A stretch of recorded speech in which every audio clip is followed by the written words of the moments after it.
Bonjour à tous, heureux de vous retrouver sur le plateau de Le Turf TV. Aujourd'hui, j'accueille à mes côtés Mathieu Le Balleur de Tiercé Magazine. Bonjour Mathieu. Bonjour Alex, bonjour à tous. Donc Mathieu, ce mercredi 16 avril, nous serons à Pontchâteau pour le Grand Prix du Conseil Général des Pays de Loire, une épreuve réservée aux 6 à 10 ans. Ils seront 18 à s'affronter, il y aura 2 poteaux de départ, 9 concurrents devant et 9 concurrents derrière. Donc aujourd'hui, au sommaire de l'émission, l'analyse de la course par Mathieu, il vous livrera ensuite son pronostic et bien évidemment son conseil de jeu à jouer au 5 sur 5 sur leturf.fr. Mathieu, on va assister à une belle épreuve quand même en province, mercredi.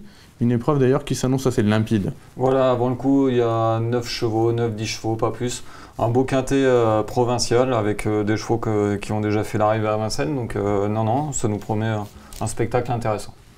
On attaque votre préféré, le numéro 16, Sunday Jet, qui vient d'ailleurs de se classer deuxième sur l'hippodrome de Caen.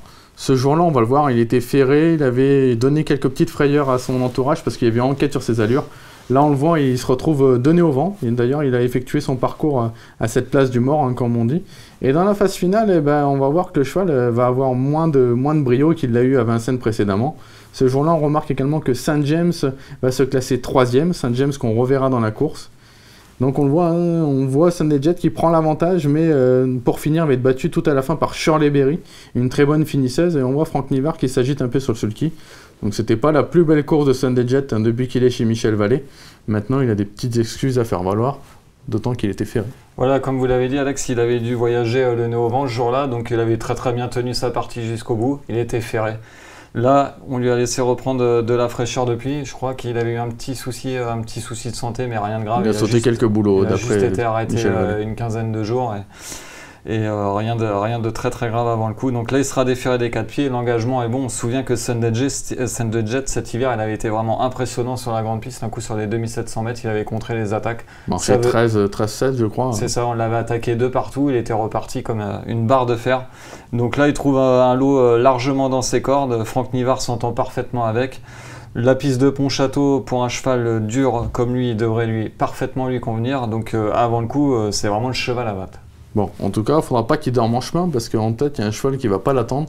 C'est là, c'est un Tiamo de Carly. D'ailleurs, vous les placez en 2e position. Tiamo de Carly, on ne le condamnera pas sur sa récente disqualification.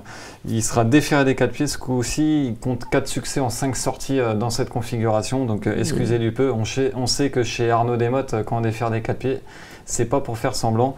Donc c'est un cheval de train, lui c'est pareil, on ne devrait pas s'embarrasser de tactique, on devrait vite occuper les avant-postes et envoyer du train. Donc non, il ne devrait pas lâcher le morceau et il est en léger retard de gain quand il est déféré des 4 pieds. Donc non, il s'annonce comme un rival de choix.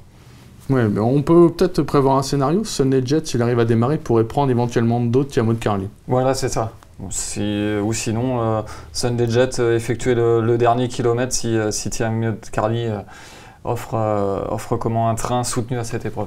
On peut s'attendre à un beau match en perspective. D'ailleurs, ça nous permet de signaler donc, que sur leturf.fr, il y a un tout nouveau jeu, c'est le groupé gagnant. Donc un nouveau jeu qui vous permet de gagner une fois sur 3. Hein. Donc vous avez trois catégories, vous avez les favoris, les challengers et les outsiders. Là, selon si Tiamo de Carly se retrouve chez les challengers, peut-être le groupé gagnant peut être intéressant pour contrer évidemment le favori. Oui, voilà, c'est intéressant. Sunday Jet, il n'est peut-être pas à l'abri d'une incartade. Donc non, Tiamo de Carly déféré des 4 pieds en tête, c'est très intéressant. Le numéro 4, Unique de Liton, on ne peut rien lui reprocher à celui-là. Voilà, il répète toutes ses courses. La dernière fois, à Laval, il est battu par United Duté, qui a remporté 2 brillants succès cet hiver à Vincennes. Il sera à nouveau déféré des 4 pieds. C'est un cheval plutôt pratique dans un parcours. La piste plate va lui plaire. Donc il devrait à nouveau répondre présent, et à savoir qu'il est présenté par un homme toujours très habile, Hugues Lévesque, qui ne présente pas ses pensionnaires pour faire de la figuration. Donc non, à l'issue d'un bon parcours, il devrait finir dans le quartet. Bon, plutôt pour une place par contre, mais on peut se fier dessus. Voilà, il me paraît barré pour la victoire exactement, mais bon, à l'issue d'une sage course d'attente, il devrait jouer les premiers rôles. Un cheval également en retard de gain, c'est le 8 Uvarové, hein, qui a été longtemps écarté de la compétition. Il rattrape un peu le temps perdu actuellement. Uvarové, il a toujours été estimé par Bertrand Le Belair. Il est irréprochable depuis le début de l'hiver. Et on sait que la dernière fois à Vincennes, il a fait vraiment 500 mètres sur un drôle de pied. Il a légèrement demandé à souffler pour finir. Mais bon, il était battu par une sauce de Guèze un peu déclassée à ce niveau et par un cheval étranger, Berry's Boy, qui avance. Donc là, il restera ferré, mais l'engagement est vraiment excellent en tête. Il tourne très bien à gauche, les parcours de tenue lui conviennent à merveille. Donc avant le coup, même si j'aurais préféré le voir déferrer des 4 pieds, ferré, il aura plus des ambitions pour les accessites, mais il devrait lui aussi défendre chèrement ses chances. Déféré, vous aurez peut-être hésité pour le mettre en tête. Exactement. Je pense que Uvar Odvet, sur ce qu'il a montré cet hiver déferré des 4 pieds, Sunday Jet aurait peut-être dû sortir le grand jeu pour le devancer. D'accord.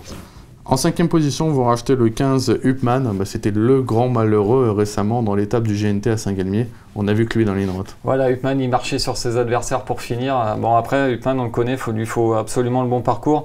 Mais c'est vraiment un chic cheval qui donne toujours son maximum. Il laissera à nouveau son cœur sur la piste. Il tourne à droite comme à gauche. Il sait quasiment que trotter. Donc franchement, Upman, s'il doit vraiment faire l'arrivée d'un quintet ou même gagner son quintet après la défaillance de certains favoris, c'est mercredi. Donc on le rachète en confiance. Voilà, c'est même une bonne base pour le quintet. Bon, je pense que ces 5 chevaux, c'est les 5 candidatures de la course. Ça ne devrait pas trop sortir de là. Maintenant, on attend votre sélection du coup de 8 chevaux avec les petits outsiders à la fin. Voilà, alors le numéro 16, mon grandissime favori, le 16, Sunday Jet, l'As Tiamo de Carly, le 4, Unique de Liton, le 15, Upman. Je rachète après le 12 du Roi de Nganda qui ne possède certainement pas une grosse marge de manœuvre, mais à l'issue d'un bon parcours, il peut prendre une 4 ou 5e place.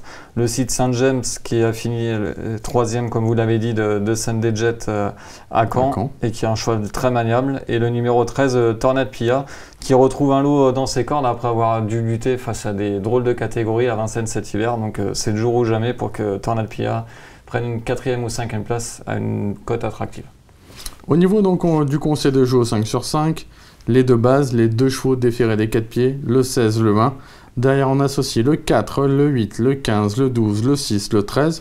On a rajouté le 10 et le 5, ce qui fait un jeu à 28 € à 50%, tout en rappelant que si vous voulez tester le groupé gagnant, c'est peut-être la course qui s'y prête également. Les chevaux sont assez en vue. Voilà, alors si vous avez un petit doute sur Sunday Jet, pourquoi pas passer sur la catégorie numéro 2, celle des challengers. Et là, le premier jour, la catégorie 1 des favoris a gagné à 3 contre 1. Donc ce qui est quand même intéressant. C'est vrai que ça reste un pari intéressant, 3 contre 1, c'est toujours bon à prendre. Mathieu, écoutez, on se retrouve à très bientôt sur ce plateau pour une nouvelle analyse de votre part. Et puis bon jeu à tous. Merci Alex, bon jeu à tous. Au revoir. Au revoir.